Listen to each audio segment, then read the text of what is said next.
We will start with the first presentation, and it gives me a great pleasure to introduce our first speaker, is my friend and colleague, Jeremy Siegelman. Dr. Siegelman is an associate professor in the Department of Emergency Medicine at Emory University School of Medicine. He has been in the faculty since 2011, and he received his MD from Albert Einstein, and then completed his emergency medicine residency at the Harvard Affiliated Emergency Medicine Residency in Boston. He's a member of the Council of Emergency Medicine Residency Directors, the Society of Academic Emergency Medicine, and American College of Emergency Physician. And he has a lot of research interests that have nothing to do with COVID or long COVID, but he has personal experience with long COVID and wrote an article in JAMA that I would encourage everybody to read. So please, Jeremy, take it from here. Well, good morning, and thank you so much, Carlos, for the opportunity to be here and to chat with everybody about what my experience has been. So yeah, I'm an emergency physician at Grady Memorial Hospital in Atlanta, and associate professor of emergency medicine here at Emory. And this is not a scientific presentation like any I usually give. This is my personal experience with being a patient, and also now again being a physician practicing emergency medicine with lessons learned from that experience. About 3 months into having long COVID, I sat down and wrote about what my experience was at that point in this JAMA article that Dr. Del Rio mentioned. And it's just startling, I think, as I sit here today, almost 2.5 years after that point, to think this is still going on. So I'm happy to share with you what my experience has been, and what maybe we can take away as we listen to the remainder of the presentations over the course of today. Fatima, thank you. So you can show the next slide and then turn the slides off. So my story is this: on August 2nd of 2020, I worked what was a normal shift in the emergency department that evening. I came home about 12:30, and as I sometimes do, decided to sleep in the basement to not disturb my family as I was coming in. The next morning, I woke up, drove the kids to camp, and noted that I had a headache, which is, I'm not really a headache guy, but sometimes that happens. And got to work in the home office, and over a couple hours realized that that headache was getting more severe, and I took my temperature, and there was a low-grade fever, 100.4 or so. But otherwise, I felt decently well, and I thought, okay, well, maybe it's my turn. I've avoided this thing for 5 months, but maybe it's just my turn. And I was a 40-year-old healthy guy at the time, and so no thought that this would be anything other than a very mild course. And really, that is what it was over that first week. Some aches, some low-grade fevers, some chills in the evenings. I lost my sense of smell and taste that next morning, like so many others, and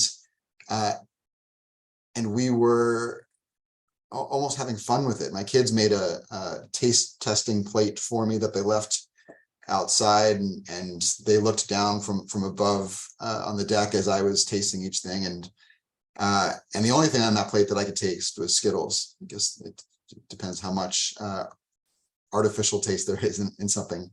And so we just waited, and I stayed downstairs and isolated and did puzzles and watched TV and even worked a little bit, and we just waited. And we kept waiting. So as the first week went on to the second, the fever stayed and the headache stayed. And so each morning, and especially in the evenings, I would have temperatures hovering around 100.4, 100.6. And so I just stayed isolating. And that meant that my wife, who works a full-time job, also suddenly became effectively a single mother, and was worried about relying on others for help, because we didn't know whether she and the kids were contagious. And so she was just trying to do everything on her own. And that became certainly very difficult for the family, like it was for so many others at the time. And for me, my symptoms started to change over the maybe third and fourth week. And this, you'll hear, is very typical, as many of you know, for long COVID patients, is that they have perhaps a mild course to the initial infection and then new symptoms that develop later over the next month or so. And for me, that became most notably palpitations, at rest, with any exertion, after large meals, and most distressingly, waking me up in the middle of the night. I'd be awake for 30 or 60 minutes with my heart pounding. Accompanying that was this really profound post-exertional malaise, which I can best describe as a draining of my battery, really, with any physical or cognitive exertion. So a Zoom call like this, especially if I was speaking, would leave me really couch-bound and completely exhausted for many hours afterwards, as would walking just a half mile or even a little bit less. The headaches continued, and I began to notice what I later began to understand was brain fog, which for me was a real cloudiness in my thinking. I didn't have the memory trouble that other people describe with this, or the word finding difficulties, but I just noted this cloudiness that really got in the way of thinking and planning and scheduling. And of course, the taste and smell didn't get better either, despite lots of essential oils in the house that we were trying with the olfactory therapy. And so I guess the first lesson that I'll describe is this mild illness can really have dramatic effects. Certainly in my job, I had seen people much more seriously affected by COVID, and young patients like me who were torn from their families. And so by all measures, my illness was mild. However, the 40 days that I spent in isolation had drastic effects on my family. And it wasn't just, I would say, the isolation, but also the uncertainty that goes along with that. And, as my wife and I thought about what effect this might have on the next months, years, or decades of our life together, it caused a lot of worry. And I think that's shared by many of our patients who are dealing with these illnesses and post-viral conditions like this. The other thing I'd say is it was really difficult to ask for help. So, I was out of work for 5 months straight. And every one of those days, I was aware that my colleagues were working my shifts at a time when the emergency department was a dangerous place to be, really for the first time in our careers, in my career. And also people were just stressed and hurting themselves psychologically. And so this was an extra burden I knew I was putting on my colleagues.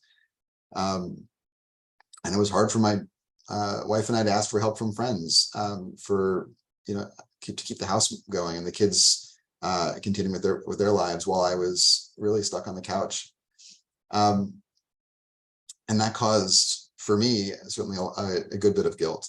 And I know that talking to other people with long COVID, as this affects especially their personal relationships, where they're leaning on people differently, that's a big change for them, and it causes a good bit of stress, I think, in relationships.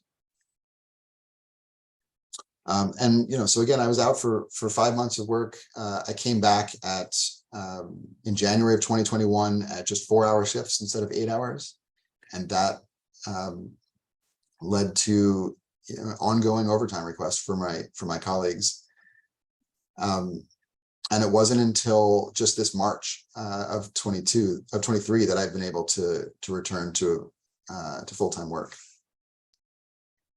In those early days, I saw my doctor frequently and virtually, and she would order X-rays and lab tests, and my cardiologist ordered an EKG and echocardiograms, and all the while we were looking for alternative diagnoses.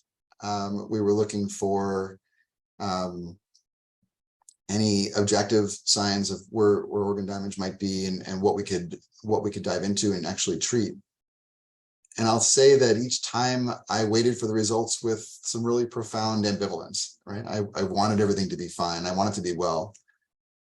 And yet there is this need as a physician, especially, and also as a patient, to have some objective confirmatory evidence to rely on for really to understand what was happening, to justify how I was feeling, to convince my disability insurer that I was disabled and couldn't work, but mostly to quiet my own doubts. And the truth is, certainly in my specialty, we're very accustomed to relying on our physical exam and then ancillary testing to be able to confirm a diagnosis. And when those things are lacking, but the patient is feeling badly, there's this dissonance that happens. And I hadn't really thought about it, honestly, as a physician much before that. It's not something we really talk about in medical school. But the thing that I learned, I think more than anything, is that patients really need validation. I felt bad, but I looked well. I had 2 COVID swabs that were negative on days 0 and 18 of my illness. So probably not the ideal time to test. And we didn't really have easy access to rapid tests at that point either. My chest x-ray, my lab test, all were normal. And so this doubt that I mentioned was there really all the time. And in each morning I would wake up feeling okay. And the pattern of my symptoms was that they would be worse in the afternoons. And so I would wake up thinking, okay, maybe this is fine. Maybe I should just get back to work. And then I would eat something and not taste it. And by the afternoon, be feeling really low again. And I'd be reminded of how difficult this was.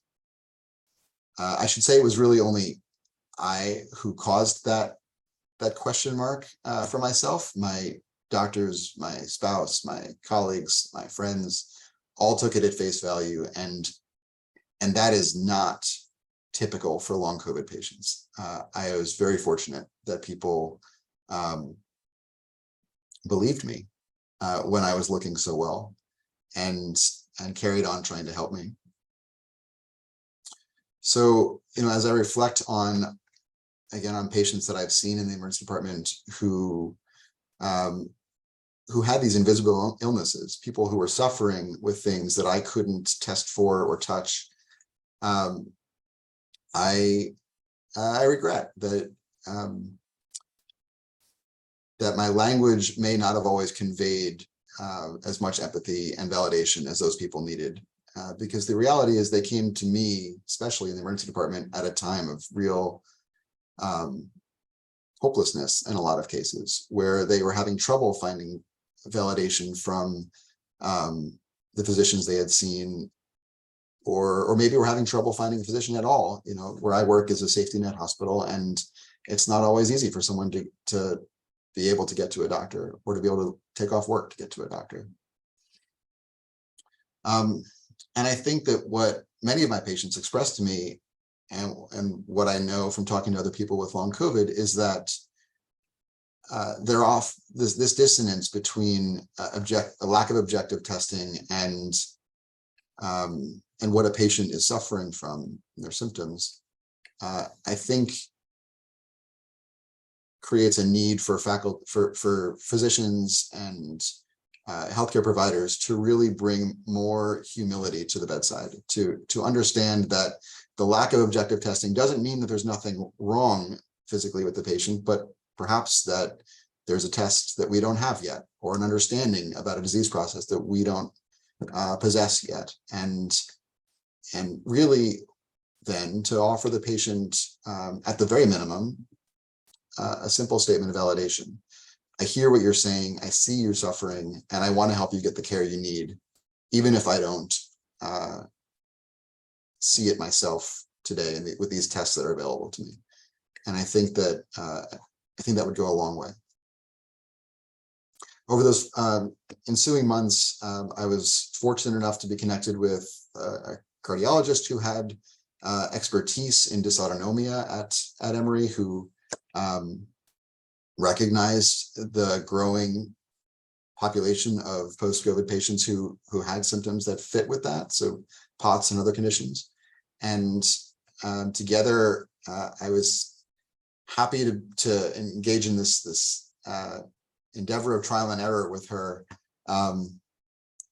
And each new therapy that she read about, we'd talk about, and if there's any shred of evidence, I was happy to try it. And so what's been most helpful for me over these months has been AV nodal blockers and antihistamines, as is true for dysautonomia from lots of other post-viral conditions. But I've also tried all kinds of other things, both suggested by my doctor and even, yes, from online patient groups where people are reporting what they're trying. And I had never really understood the desperation people feel and what that will enable you to try when you've sort of gone past what medicine knows. So I've done some diet change, countless supplements that are recommended by my colleagues and others, and even some higher risk treatments too, like triple anticoagulation therapy, and even a stellate ganglion block. And I never thought that I'd be going for a needle in my neck with scant evidence, but based on a case series and talking to the author of that study and experts at Emory who do this procedure, I went ahead and did bilateral stellate ganglion blocks, which is an injection in your neck to block your sympathetic pathway. And I had 5 glorious days of my taste completely coming back. My other symptoms were mildly improved, but what most affected my whole spirit, my psyche, was being able to taste. And we went out to dinners, and I tasted everything in the pantry, and it was wonderful to have that back and to know after all this time of wondering that actually it wasn't gone forever, but it was gone after 5 days. I woke up and it was back to where we were. And I'll say that really shook me to have been given that gift of health again, and then see it just flutter away was really left me in a pretty low point. I was angry, I was sad. And I'll say that, again, my perspective from having treated plenty of COVID patients in the emergency department is to know that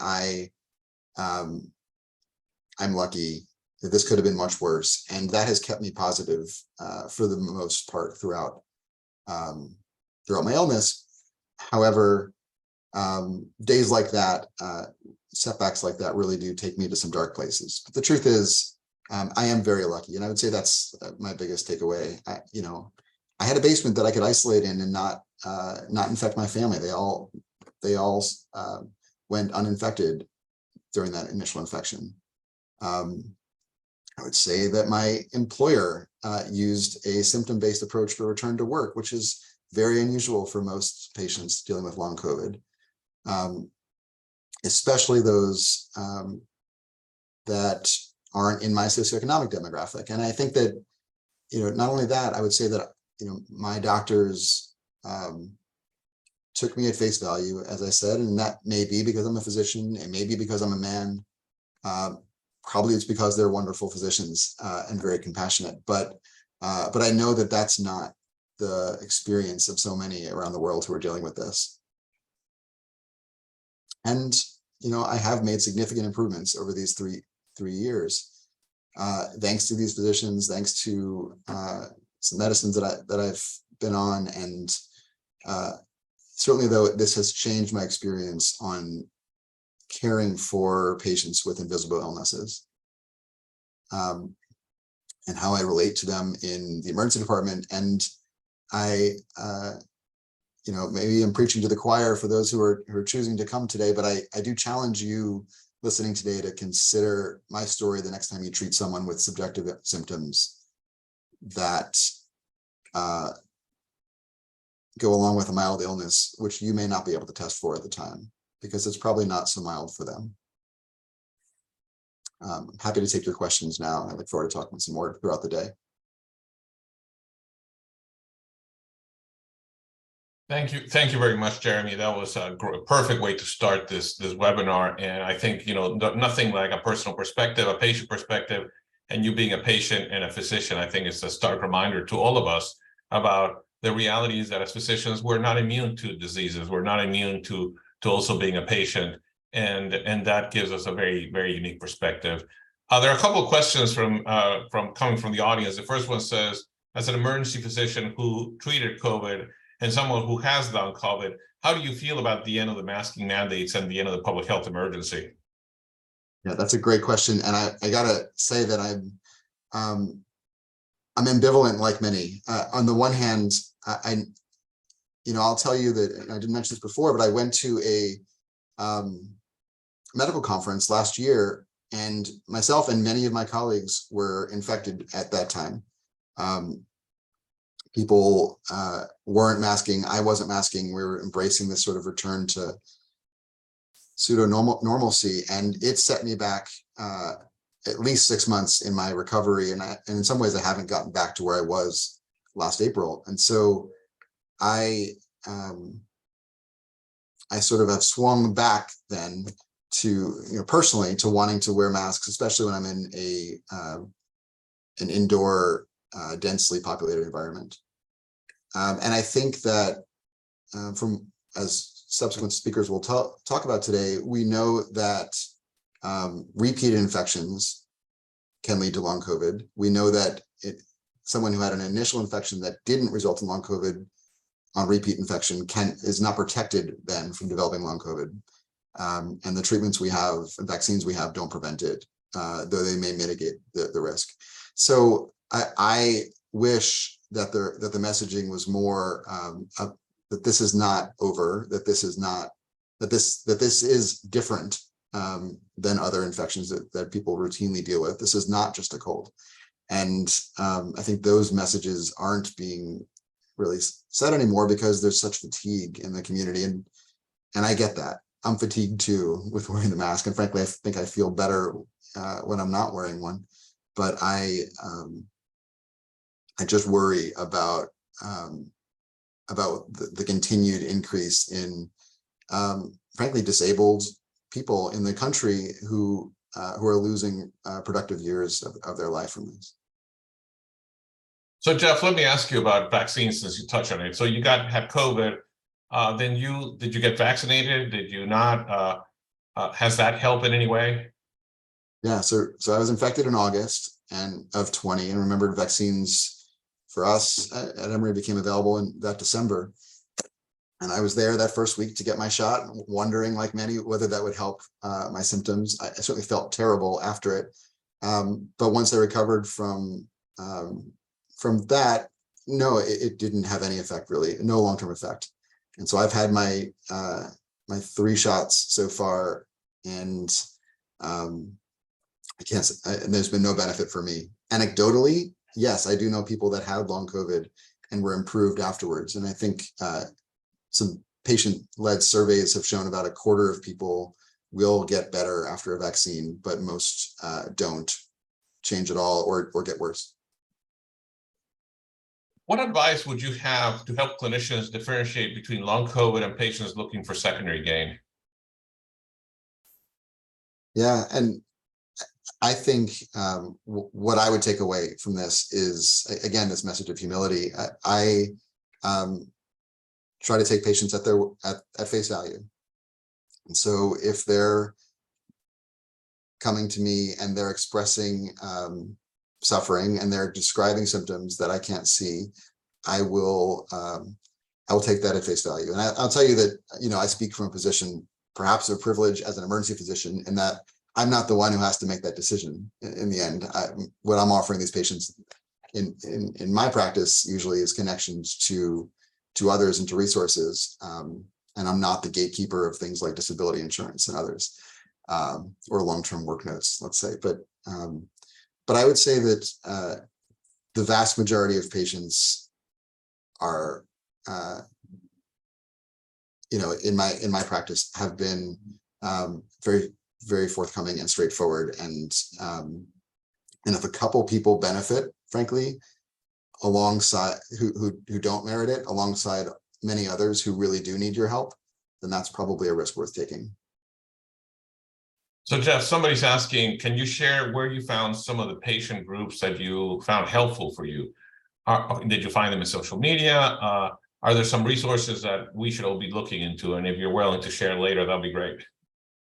Yeah, I'm happy to. And the sad thing is that a lot of the big patient advocacy groups have shut down their efforts because of lack of funding at this point. There's groups on Facebook, and many people are active on Twitter. For me, I used a group called Body Politic, which was based on the Slack platform, and it was and they even had a special channel just for healthcare providers with long COVID. So there's a lot to weed through on there, but it was a good place for me for validation, for venting, but more importantly, when I was going to try a new therapy, to see what other people had described about their experiences with it, and to be able to ask some other informed questions with my physicians. Excellent. And we have one of the members of the audience, Dr. Alan McCutcheon, who is a neurologist who at UCSD, who's done a lot of work on HIV neurocognitive impairment. And he has a question, says, please tell us about your cognition improvement, the timing and the relationship to other symptoms. Did you say the cognition improvement? Yeah. Yeah. A big part of the dealing with the brain fog was learning how to pace. And by pacing, I mean being able to predict when I was going to crash and limiting my activity and my exertion to some degree just before that. And that was part of why we were only doing 4-hour shifts at work. But even there, especially that first year of it, if I had a couple really tough cases in a row where I was having to stand for a while and run from room to room, the more I exerted myself, the cloudier I would get. And I learned that I would need to speak up to my colleagues and say, can you cover me 15 minutes? And I would go to a quiet place and sit down and collect myself. And usually that would be enough to get me through those 4 hours. The brain fog has gotten better over time, just I think as the other symptoms have too. I think it was, perhaps it's a chicken or the egg question, but as we've gotten a better hold on on the tachycardia and the post-exertional malaise, that has come along with those other symptoms. And so getting to the right dose of metoprolol and using the antihistamines has really been key to getting that under control. Perfect. Well, have you had behavioral changes? Somebody's asking, such as irritability or anything like that. Perhaps they should ask my wife. I don't think so, other than to say, like many, when I'm feeling bad, I act bad. And I think my kids have been really gracious with me. But I'll say to them, look, this is a rough day. I'm not feeling great and I need to just rest. And they've learned that means that if they push me, those are the days where I will be more irritable. And I'm really grateful that they've grown to understand that. My son's 9, and he's really been remarkably understanding and maybe savvy about this. And he'll ask me things like, how much energy do you have today, Daddy? And based on what I say, he'll say, okay, so today's a day we can play soccer, or today we should have a catch with you on the couch. And so he really on his own has learned how to dial up or down what to ask me for even. And it really hurts me to some extent that any 9-year-old should have to think about that with their father. But it also, I'm also impressed and very grateful the way that he and my daughter have dealt with that. So one of the questions comes is that you mentioned you use antihistamines. Are you using H1 or H2 blockers for both? Yeah, both. We've tried to titrate this down several times, and really we felt in the end that fexofenadine twice a day and famotidine twice a day have been really helpful, both in the malaise and the fog. And as I try and come off them, I notice those symptoms ratcheting up pretty quickly. And so there's that implies that there's some mast cell activation that's a part of this, which is not uncommon for people with dysautonomia, though that is certainly out of my wheelhouse to understand it. So have you tried low dose naltrexone? Yes. That is a tough thing to find. And so again, this was lucky for me that I was able to afford that. This was about 18, maybe 24 months ago that we tried it. I didn't notice any difference with my long COVID symptoms at all. I slept a little bit better on it, but that was about it. Insomnia has been a big part of what was difficult for me in the beginning. So somebody from the audience says, do you really have cognitive, impairment, or is your inability to work due to fatigue and low endurance, or a combination of this? It's hard to know, honestly. I had some formal cognitive testing in 2021, and here at Emory, and that was it was normal, and with the caveat that I fatigued during the test. But the big question mark is, especially for someone who's a physician, is where did I start and where am I now? I've certainly never had cognitive testing before, so I don't know what the objective answer is, whether I ever really did have cognitive deficits or just this sort of cloudiness that got in my way alongside all these other symptoms. Yeah, knowing you and knowing the emergency medicine physician, you guys don't get clouded very easily. So, right. So a couple of more questions. An audience member says, do you feel that you are at a plateau of physical and cognitive ability, or do you continue to see some improvement? I've been on a plateau for quite some time. My cardiologist has some other ideas about venous pooling and in the abdomen and pelvis that we're sort of thinking about now as ways to keep pushing. But I would say that I haven't improved probably in, well, at least half a year or so. I will intermittently and very rarely have days where I can taste, which is delightful. So yesterday I would say I had 50% of my taste back. And that just reminds me that those nerves aren't gone. But the summertime is particularly difficult for me, as it is for many with dysautonomia. The heat is much more difficult. So you'll see me outside with fans and sometimes an ice vest. And I noticed that so the malaise still sets in, and it's still harder in the summertime. So where my mindset is, I would say, is that yeah, I don't expect to have much more improvement at this point. After 3 years, I will be grateful for it if it happens.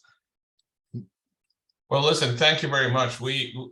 Jeff, we have just a lot of comments of people saying, wow, this was great. What a wonderful patient perspective to share. We appreciate you taking the time to share your own experience and to tell us, and just to remind us that this is real, right? That this is an illness that is going to affect millions, and that we as physicians, as care providers, but also as employers are going to have, as colleagues, we're going to have to adapt. We're going to have to learn how to deal with this. And I think we're all learning, and that's why we're here at this webinar. So I appreciate you being with us, and I'm going to turn it over to my colleague, Dr. Curry.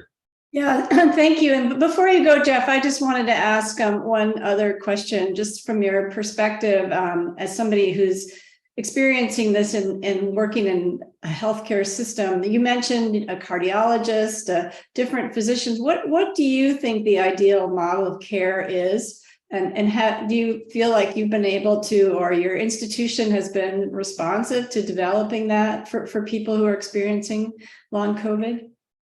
I'm not going to criticize my institution with my dean on the call, Dr. Courier, but Sorry about that. In general, institutions. No, listen, criticism is welcome. We all are learning and we all need to improve. This is something new.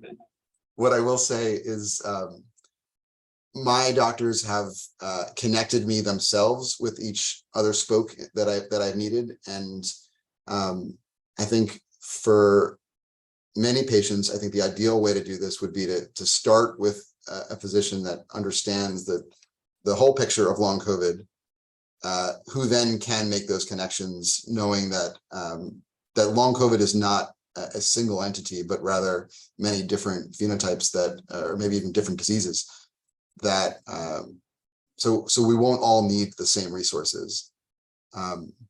The challenge, I think, for primary care physicians is that's often the first point of contact, and they may not, it relies on them having knowledge of and access to people to whom the patient can be referred.